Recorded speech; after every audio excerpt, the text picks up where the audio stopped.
Welcome back to నిజమైన ప్రేమ కథ version 2లో 8వ ఎపిసోడ్. ఇక ఆలస్యం చేయకుండా ఎపిసోడ్లోకి వెళ్ళిపోదాం. కథ నచ్చితే లైక్, షేర్ ఇంకా సబ్స్క్రైబ్ చేసుకోండి. చివరి దాకా చూసేయండి. కొత్తగా చూసిన వాళ్ళైతే దయచేసి సబ్స్క్రైబ్ చేసుకోండి. తమ ఫ్యూచర్ గోల్స్, ప్లాన్స్ గురించి డిస్కస్ చేసుకునేవారు ఆ మాటల్లో ఒకరిని విడిచి ఒకరు ఉండలేనంతగా వాళ్ళ హృదయాలు ముడిపడిపోయాయి. అలా ఉండగా ఒకరోజు హఠాత్తుగా శ్రీజ తండ్రికి ఒంట్లో బాగోలేదని ఫోన్ రావడంతో వెంటనే ఆ విషయం విక్రమ్కి చెప్పి ఊరికి బయలుదేరింది.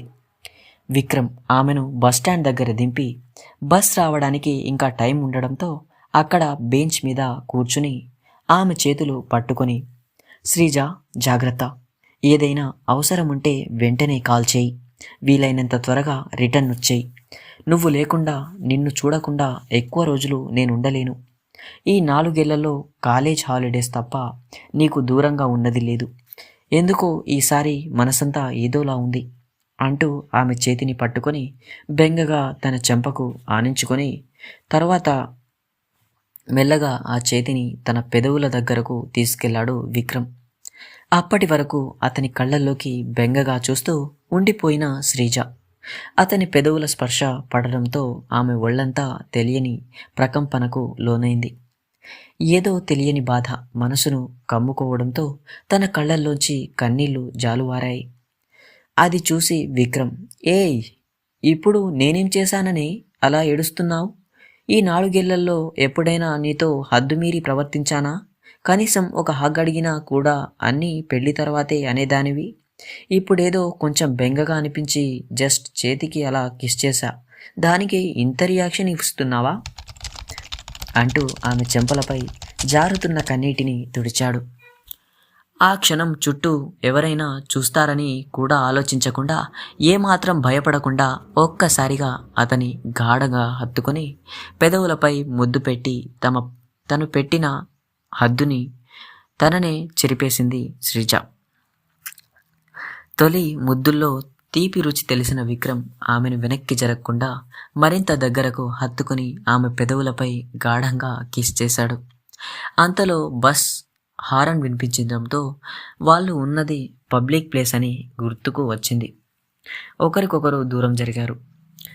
నేను ఏడ్చింది అందుకు కాదు అక్కి, ఎందుకో మనసంతా ఏదో భారంగా ఉంది. నిన్ను విడిచి వెళ్ళాలని లేదు, కానీ వెళ్ళలేక తప్పదు అంటూ ముందుకు అడుగు వేసింది శ్రీజ. వెంటనే ఆమె చేయి పట్టుకుని, త్వరగా వచ్చేస్తావు కదా, నీకోసం ఎదురు చూసే ప్రాణం ఒక్కటి ఇక్కడుందని గుర్తుపెట్టుకో అన్నాడు విక్రమ్. నా ప్రాణాన్ని ఇప్పుడే విడిచి వెళ్తున్నాగా, ఇంకెలా దూరంగా ఉండగలను? వీలైనంత త్వరగా వచ్చేస్తే మంచిది అని చెప్పి మెల్లగా అతని చేయి విడిపించుకొని బస్ ఎక్కింది శ్రీజ. 5 ఏళ్ల తర్వాత అదే బస్టాండ్లో బస్ ప్లాట్ఫామ్ మీదకు వచ్చి ఆగిన తర్వాత ప్రయాణికులందరూ ఒకరినొకరు తోసుకుంటూ కిందకు దిగుతుండగా తన 4 ఏళ్ల కొడుకును కిందకు దింపి వెనక్కే లగేజ్ బ్యాగులు పట్టుకొని మెల్లగా దిగింది శ్రీజ. ఫ్రెండ్స్, ఇదంతా తదుపరి ఎపిసోడ్ ఇంకా ఉంది.